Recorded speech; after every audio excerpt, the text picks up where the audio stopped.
ओम नमः शिवाय। हर हर महादेव भक्तों, आप सभी का स्वागत है हमारी YouTube चैनल में की कथा का, जिसमें आपने श्रवण किया था बिंदु को यमलोक में कष्ट मिलने, चंचला को अपने द्वारा किए गए कर्मों के बारे में सोच के दुखी होना और ब्राह्मण देवता से अपने ऊपर कृपा करने के बारे में कहना। श्री सूत जी कहते हैं, हे शौनक, इस प्रकार विलाप करती हुई चंचला ब्राह्मण देवता के चरणों में गिर पड़ी। तब ब्राह्मण ने उसे कृपा पूर्वक उठाया और इस प्रकार कहा।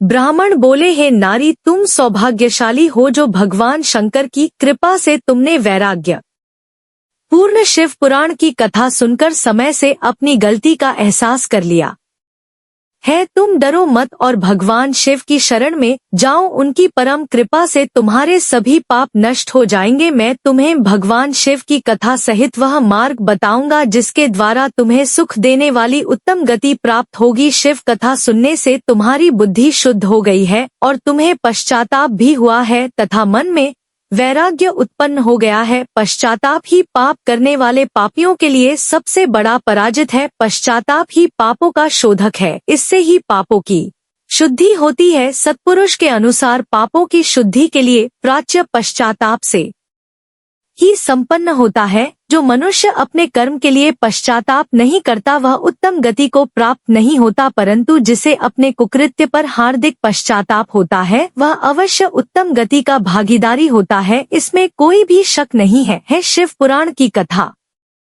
सुनने से चित्त की शुद्धि एवं मन निर्मल हो जाता है। शुद्ध चित्त में ही भगवान शिव व पार्वती वास करते हैं। वह शुद्ध आत्मा पुरुष सदाशिव के पद को प्राप्त हो जाता है। इस कथा का श्रवण सभी मनुष्यों के लिए बेहद कल्याणकारी माना गया है, अतः इसकी आराधना और सेवा करनी चाहिए। यह कथा भव बंधन रूपी रोग का नाश करने वाली होती है। भगवान शिव की कथा सुनकर हृदय में उसका मनन करना चाहिए, जिससे चित्त की शुद्धि भी हो जाती है। चित्त शुद्धि होने से ज्ञान और वैराग्य के साथ महेश्वर की भक्ति निश्चय ही प्रकट होती है तथा उनके अनुग्रह से दिव्य मुक्ति प्रदान हो जाती है। जो मनुष्य माया के प्रति आसक्त है वह इस संसार बंधन से मुक्त नहीं हो पाते हैं। ब्राह्मण पत्नी, तुम अन्य विषयों से अपने मन को हटाकर भगवान शंकर की इस परम पावन कथा को सुनो, जिससे तुम्हारे चित्त की शुद्धि होगी और तुम्हें मोक्ष की भी प्राप्ति हो जाएगी। जो मनुष्य निर्मल हृदय से भगवान शिव के चरणों का चिंतन करते हैं उसकी एक ही जन्म में मुक्ति हो जाती है। इसके पश्चात सूत जी कहते हैं, हे शोक, यह कहकर वह ब्राह्मण चुप हो गए। उनका हृदय करुणा से भर गया और वह ध्यान में मग्न हो गए। ब्राह्मण का उक्त उपदेश सुनकर चंचला के नेत्रों में आनंद के आंसू छलक आए। वह हर्ष भरे हृदय से ब्राह्मण देवता के चरणों में गिर गई और हाथ जोड़कर बोली, हे ब्राह्मण देवता, अब मैं कृतार्थ हो गई। हे ब्राह्मण शिव भक्तों में श्रेष्ठ स्वामी, आप धन्य हैं। आप परमार्थदर्शी हैं और सदा परोपकार में ही लगे रहते हैं।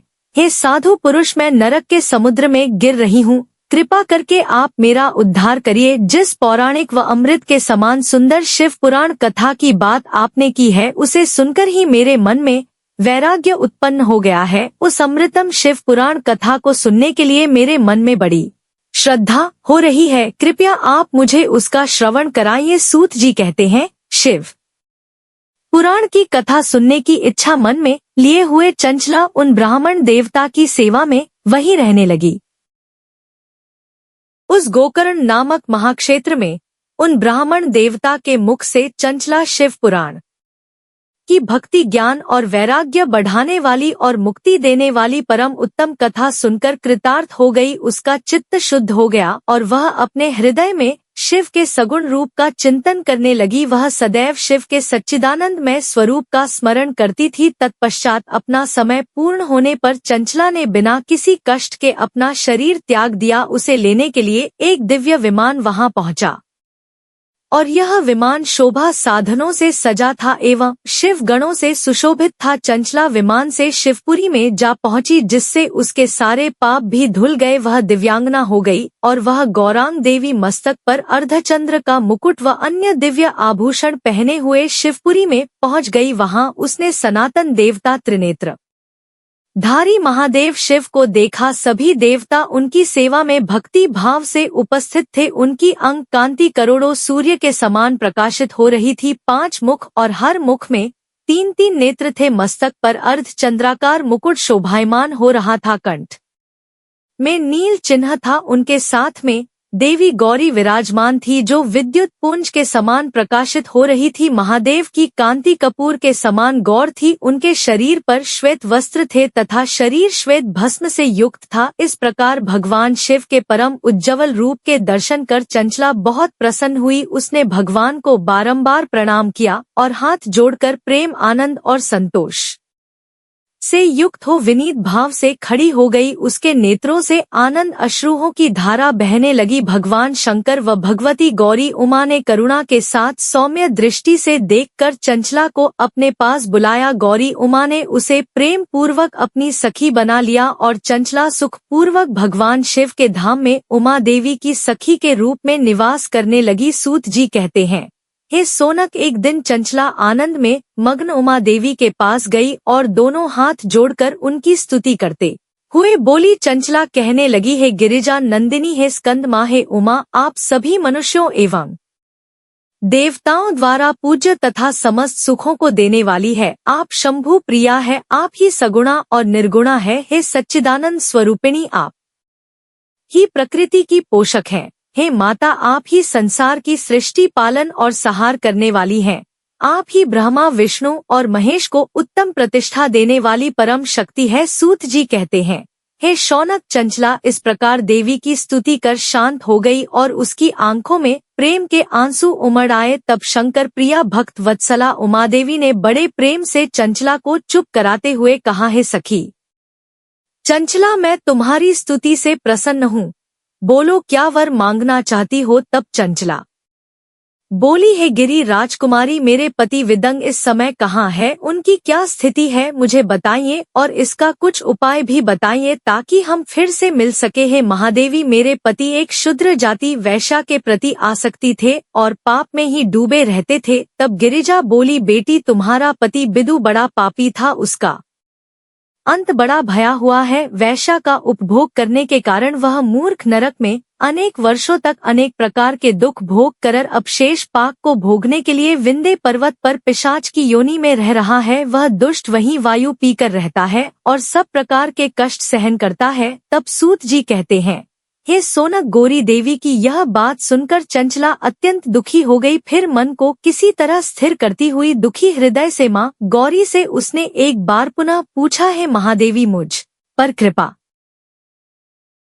कीजिए और मेरे पापी पति का अब उद्धार कर दीजिए। कृपा करके मुझे वह उपाय बताइए जिससे मेरे पति को उत्तम गति प्राप्त हो सके। तब गौरी देवी कहती हैं, यदि तुम्हारा पति बिंदु शिव पुराण की पुण्यम उत्तम कथा सुने तो वह इस दुर्गति को पार करके उत्तम गति का भागी हो सकता है। अमृत के समान मधुर गौरी देवी का यह वचन सुनकर चंचला ने दोनों हाथ जोड़कर मस्तक झुकाकर उन्हें बारंबार प्रणाम किया तथा प्रार्थना की कि मेरे पति को शिव पुराण सुनाने की व्यवस्था कीजिए। ब्राह्मण पत्नी चंचला के बार बार प्रार्थना करने पर शिवप्रिया गौरी देवी ने भगवान शिव की महिमा का गान करने वाले गंधर्व राजतु को बुलाकर कहा, है तुमरो, तुम्हारे भगवान शिव में प्रीति है। तुम मेरे मन की सभी बातें जानकर मेरे कार्यों को सिद्ध करते हो। तुम मेरी इस सखी के साथ विंध्य पर्वत पर जाओ, वहाँ एक महाघोर और भयंकर पिशाच रहता है। पूर्व जन्म में वह पिशाच बिंदु नामक ब्राह्मण मेरी इस सखी चंचला का पति था। वह वहाँ वैश्याघमी हो गया था। उसने स्नान, संध्या आदि नित्य कर्म छोड़कर अपवित्र रहने लगा था। क्रोध के कारण उसकी बुद्धि भी भ्रष्ट हो गई थी। दुर्जन से उसकी मित्रता तथा सज्जनों से द्वेष बढ़ गया था। वह अस्त्र शस्त्र से हिंसा करता, लोगों को सताता और उनके घरों में आग लगा देता था। चांडाल से दोस्ती करता व रोज वैश्या के पास जाता था। पत्नी को त्याग कर दुष्ट लोगों से दोस्ती कर उन्हीं के संपर्क में सदैव रहता था। वह मृत्यु तक दुराचार में फंसा रहा और मृत्यु के बाद उसे पापियों के भोग स्थान यपुर ले जाया गया, जहाँ घोर नरकों को सहकर इस समय वह विनय पर्वत पर पिशाच बनकर रह रहा है और अपने पापों का फल भोग रहा है, तुम उसके सामने परम पुण्यम पापों का नाश करने वाली शिव पुराण की दिव्य कथा का प्रवचन करो। इस कथा को सुनने से उसका हृदय सभी पापों से मुक्त होकर शुद्ध हो जाएगा और वह प्रेत योनि से मुक्त हो जाएगा। दुर्गति मुक्त होने पर उस बिंदु नामक पिशाच को विमान पर बिठाकर तुम भगवान शिव के पास ले आना। सूत जी कहते हैं, हे शोक माँ, उमा का आदेश पाकर गंधर्व राज तुमरो प्रसन्नता पूर्वक अपने भाग्य की सराहना करते हुए चंचला को साथ लेकर विमान से पिशाच के निवास स्थान विंध्य पर्वत पर पहुंच गया। जहां पहुंचकर उसने उस विकराल आकृति वाले पिशाच को देखा। उसका शरीर बेहद विशाल था और उसकी ठोड़ी बड़ी थी। वह कभी हंसता तो कभी रोता और कभी उछलता था। महाबली, तूने बिंदुकुरी कथा बांझ के लिए स्थान तलाश कर मंडप की रचना करी। शीघ्र ही इस बात का पता लोगों को चल गया कि एक पिशाच के उद्धार हेतु देवी पार्वती की आज्ञा से तुम शिव पुराण की अमृत कथा सुनाने विंध्य पर्वत पर आए हैं।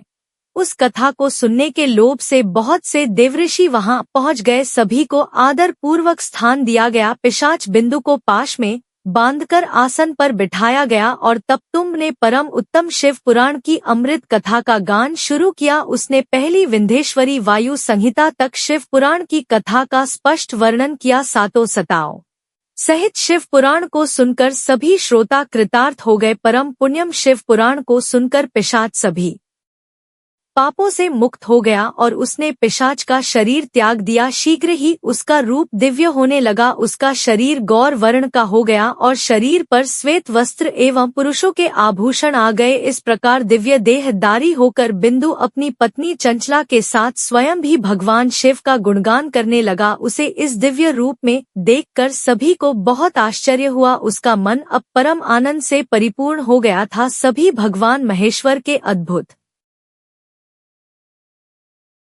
चरित्र को सुनकर कृतार्थ हो उनका यशोगान करते हुए अपने अपने धाम को चले गए। बिंदु अपनी पत्नी चंचल के साथ विमान में बैठकर शिवपुरी की ओर चल दिया। महेश्वर के गुणों का गान करता हुआ बिंदु अपनी पत्नी चंचला तुम के साथ शीघ्र ही शिवधाम पहुंच गया। भगवान शिव व देवी पार्वती ने उसे अपना पार्षद बना लिया और दोनों पति पत्नी सुखपूर्वक भगवान महेश्वर एवं देवी गौरी के श्री चरणों में अविचल निवास पाकर धन्य हो गए। सोनक जी कहते हैं, महाप्राज्ञ सूत जी, आप धन्य एवं शिव भक्तों में श्रेष्ठ हैं। हम पर कृपा कर हमें कल्याणम शिव पुराण के श्रवण की विधि बताइए जिससे सभी श्रोताओं को संपूर्ण उत्तम फल की प्राप्ति हो सके। तब सूत जी कहते हैं, हे मुनि सोनक, तुम्हें संपूर्ण फल की प्राप्ति के लिए मैं शिव पुराण की विधि सविस्तार बताता हूँ। सर्वप्रथम किसी ज्योतिषी को बुलाकर दान से संतुष्ट कर उससे कथा का शुभ मुहूर्त निकलवाना चाहिए और उसकी सूचना का संदेश सभी लोगों तक पहुंचाना चाहिए कि हमारे यहाँ शिव पुराण की कथा होने वाली है। अपने कल्याण की इच्छा रखने वालों को इसे सुनने अवश्य ही पधार चाहिए। देश देश में जो भी भगवान शिव के भक्त हो तथा शिव कथा के कीर्तन और के उत्सुक हो उन सभी को भी आदर पूर्वक बुलाना चाहिए और उनका आदर सत्कार करना चाहिए। शिव पुराण सुनने के लिए मंदिर, तीर्थ, वन प्रांत अथवा घर में ही उत्तम स्थान का निर्माण करें। केले के खंभों से सुशोभित कथा मंडप तैयार करें और उसे सब और फल पुष्प सुंदर चंदवे से अलंकृत करके रखें। चारों कोनों पर ध्वज लगाकर उसे भी सामग्री से सुशोभित करें। भगवान शंकर के लिए भक्ति पूर्वक दिव्य आसन का निर्माण करें तथा कथावाचक के लिए भी दिव्य आसन का निर्माण करें। नियम पूर्वक कथा सुनने वालों के लिए भी सुयोग्य आसन की व्यवस्था करके रखें तथा अन्य लोगों के बैठने की भी व्यवस्था करें। कथा वांचने वाले विद्वान के प्रति कभी बुरी भावना न रखें। संसार में जन्म तथा गुणों के कारण बहुत से गुरु होते हैं, परंतु उन सब में पुराणों का ज्ञाता ही परम गुरु माना जाता है। पुराण वेता पवित्र शांत साधु एशिया पर विजय प्राप्त करने वाला और दयालु होना चाहिए। ऐसे गुण मनुष्य को इस पुण्यम कथा को बाँझ चाहिए। सुर हृदय से 9:30 पहर तक इसे बाँझ का उपयुक्त समय माना जाता है। मध्याह्न काल में 2 घड़ी तक कथा बंद रखनी चाहिए। जिस दिन से कथा शुरू हो रही है उसे एक दिन पहले व्रत ग्रहण करें। कथा के दिनों में प्रातः काल का नित्य कर्म संक्षेप में कर ले। वक्ता के पास उसकी सहायता हेतु एक विद्वान व्यक्ति को बैठना चाहिए। कथा में पधारे अन्य ब्राह्मणों को अनंत धन का दान दे। गीत वाद्य और नृत्य से उत्सव को महान बनाएं। विरक्त मनुष्य को कथा समाप्ति पर गीता का पाठ कराएं तथा गृहस्थ को श्रवण कर्म की शांति हेतु होम कराएं। होम रुद्र संहिता के श्लोकों द्वारा अथवा गायत्री मंत्र के द्वारा ही करें। यदि हवन करने में असमर्थ हो तो भक्ति पूर्वक शिव सहस्त्र नाम का पाठ करें।